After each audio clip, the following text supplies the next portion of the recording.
এক ঢিলে দুই পাখি মারলাম। তো চলো বন্ধুরা, এক ঢিলে কি দুই পাখি মারলাম সেটা তোমাদের সঙ্গে শেয়ার করব। তো দেখো প্রচণ্ড রোদ্দুর, এটা কিন্তু কালকের ভিডিও, কাল বলতে এটা বুধবারের ভিডিও।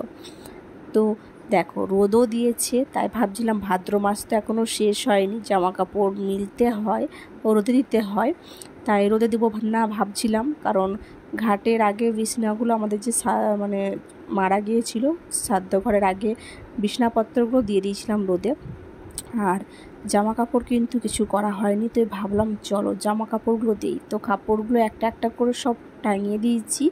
আর এই যে আর এটা হচ্ছে তোমার দাদাভাইয়ের জামা প্যান্ট আছে, তো এগুলোকেও রোদে দিয়ে দিয়েছি। কালকে অয়নেরগুলো দেবো, তো অয়নেরগুলো কালকে দেবো, ওই জন্য সব কিছুই কমপ্লিট করেছি। কালকে বলতে বৃহস্পতিবার, এটা আজকে ভিডিওটা পোস্ট করছি, তো আজকে তো অয়নগুলো রোদে দিয়েছি আর এগুলো কালকে দিয়েছিলাম রোদে।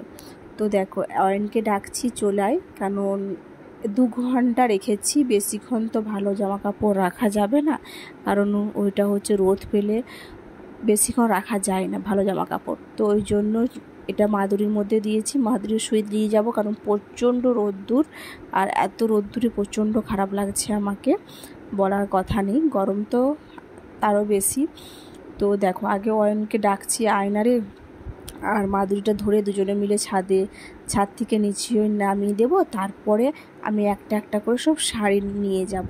তো একটা একটা নিয়ে যাওয়া সম্ভব নয়, বেশি করে 5-6টা করে শাড়ি 2-3 বারে আমি বয়েছি শাড়িগুলো। তারপরে নিশ্চয়ই জামা কাপড়গুলো যে মেলা ছিল দেখছিলে, ওগুলোকে শুকনো হয়ে গেছে, তো ওগুলোকেও আমাকে নিয়ে যেতে হবে, গুছাতে হবে। তো তখন থেকে ডেকে ডেকে অয়ন এতক্ষণে এলো, তো একটু কাজবাজ করে দেয় মায়ের সঙ্গে, এটা সত্যি কথা। তো দেখো চলে গেল, আর এই দেখো কাপড় চোপড় আছে। তো চলো এই ভিডিওটা আমি করতে পারলাম না, এগুলো আমি সব কিছু একটা একটা তুলে নিই। তো তুলে নিয়ে এসে দেখো এবারে আলমারি যেখানেগুলো গুছিয়ে রাখবো সেগুলো পরিষ্কার করে দিচ্ছি। তো আমি প্রথমেই বলেছিলাম যে এক ঢিলে দুই পাখি মারলাম। কি এক ঢিলে দুই পাখি মারলাম? ভাদ্র মাসে জিনিসপত্র রোদেও দেওয়া হয়ে গেল, আর আলমারিটা একটু কাপড় চোপড়গুলো ঝুনে ছিল সেগুলোও গুছানো হয়ে গেল। দেখো অয়নের জামা কাপড়গুলো সব ঝুনা হয়ে আছে, এগুলো কালকে রোদে দেব। তো এই দেখো, আর শীতেরগুলা দিতে পারবো না।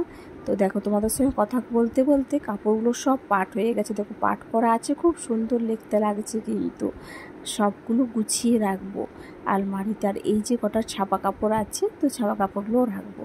দেখো এখানে কাপড় চোপড় সব গুছিয়ে তোমার দাদা ভাইয়ে রেখেছি, আর নিচে দেখো আমার শাড়ি, এটা এখানে কিছুটা শাড়ি, আর এটা হচ্ছে ছাপা শাড়িগুলো আছে। বাস আজকের ভিডিওটা এই পর্যন্ত। ভিডিওটা কেমন লাগলো কমেন্টে জানি, আমার ভাদ্র মাসে রোদ দেবার ভিডিও।